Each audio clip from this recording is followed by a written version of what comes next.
ಕರ್ತನಲ್ಲಿ ಪ್ರೀತಿಯುಳ್ಳ ದೇವಜನರೇ, ಈ ಒಂದು ಸಮಯದಲ್ಲಿ ನಮಗಿರುವುದರಲ್ಲಿ ತೃಪ್ತರಾಗಿ ನಾವು ಜೀವಿಸಬೇಕು ಎಂಬುದಾಗಿ ದೇವರ ವಾಕ್ಯದಲ್ಲಿ ದೇವರು ನಮ್ಮೊಟ್ಟಿಗೆ ಮಾತನಾಡುವುದನ್ನ ನಾವು ಈ ದಿನ ಧ್ಯಾನ ಮಾಡೋಣ.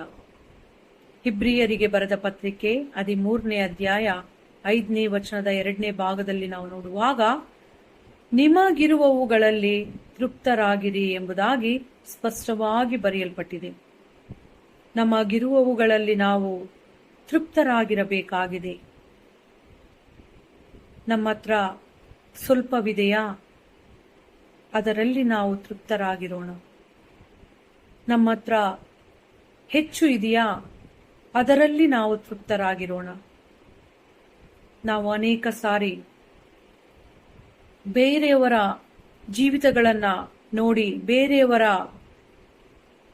ಮನೆಯನ್ನ, ಬೇರೆಯವರ ಗಾಡಿಯನ್ನ, ಬೇರೆಯವರ ವಸ್ತುಗಳನ್ನ, ಕುಟುಂಬವನ್ನ ನೋಡಿ ದುಃಖಿಸುವುದನ್ನ, ಕಷ್ಟಪಡುವುದನ್ನ, ನಾವು ಸಹ ಆ ರೀತಿ ಇದ್ದರೆ ಚೆನ್ನಾಗಿರ್ತಾ ಇತ್ತು, ನಮ್ಮ ಬಳಿಯಲ್ಲಿಯೂ ಇವೆಲ್ಲ ಇದ್ದಿದ್ದರೆ ಚೆನ್ನಾಗಿರ್ತಾ ಇತ್ತು ಎಂಬುದಾಗಿ ಯೋಚನೆ ಮಾಡುವುದನ್ನು ನಾವು ಕಾಣುತ್ತೇವೆ.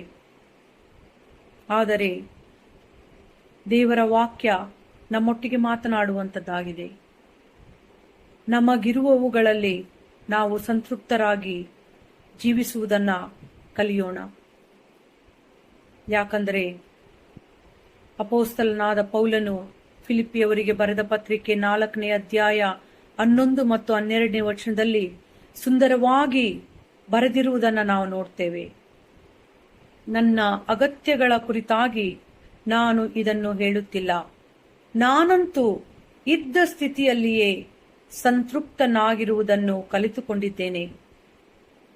ಬಡವನಾಗಿರಲು ಬಲ್ಲೆನು, ಸಮೃದ್ಧಿಯುಳ್ಳವನಾಗಿರಲು ಬಲ್ಲೆನು. ನಾನು ತೃಪ್ತನಾಗಿದ್ದರೂ ಕೊರತೆಯುಳ್ಳವನಾಗಿದ್ದರೂ ಯಾವ ತರದ ಸ್ಥಿತಿಯಲ್ಲಿ ಇರುವವನಾದರೂ ಅದರ ಗುಟ್ಟು ನನಗೆ ತಿಳಿದಿದೆ.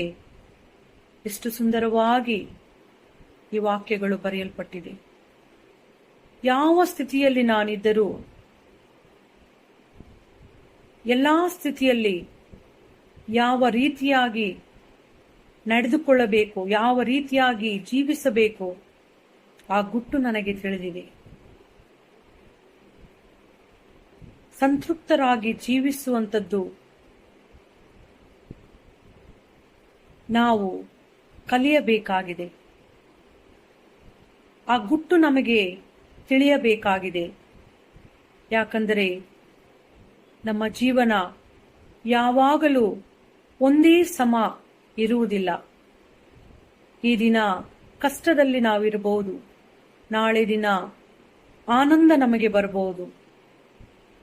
ಆದರೆ ಆನಂದದಲ್ಲಿಯೂ ಕಷ್ಟದಲ್ಲಿಯೂ ಯಾವ ರೀತಿಯಾಗಿ ನಾವು ತೃಪ್ತರಾಗಿ ಜೀವಿಸಬೇಕು, ಆ ಗುಟ್ಟು ನಮಗೆ ತಿಳಿದಿರುವುದಾದರೆ ನಮ್ಮ ಜೀವನವು ಸುಗಮವಾಗಿ ಮುಂದೆ ಹೋಗುವುದನ್ನ ನಾವು ಕಾಣುವವರಾಗಿದ್ದೇವೆ.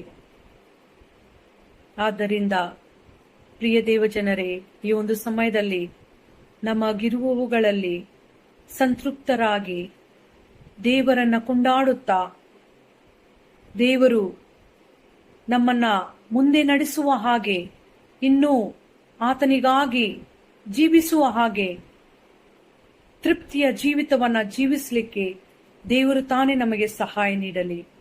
ದೇವರು ಈ ವಾಕ್ಯವನ್ನ ನಮ್ಮ ಆತ್ಮೀಯ ಜೀವಿತದ ಲಾಭಕ್ಕಾಗಿ ಆಶೀರ್ವಾದ ಮಾಡಲಿ. ಆಮೇನ್.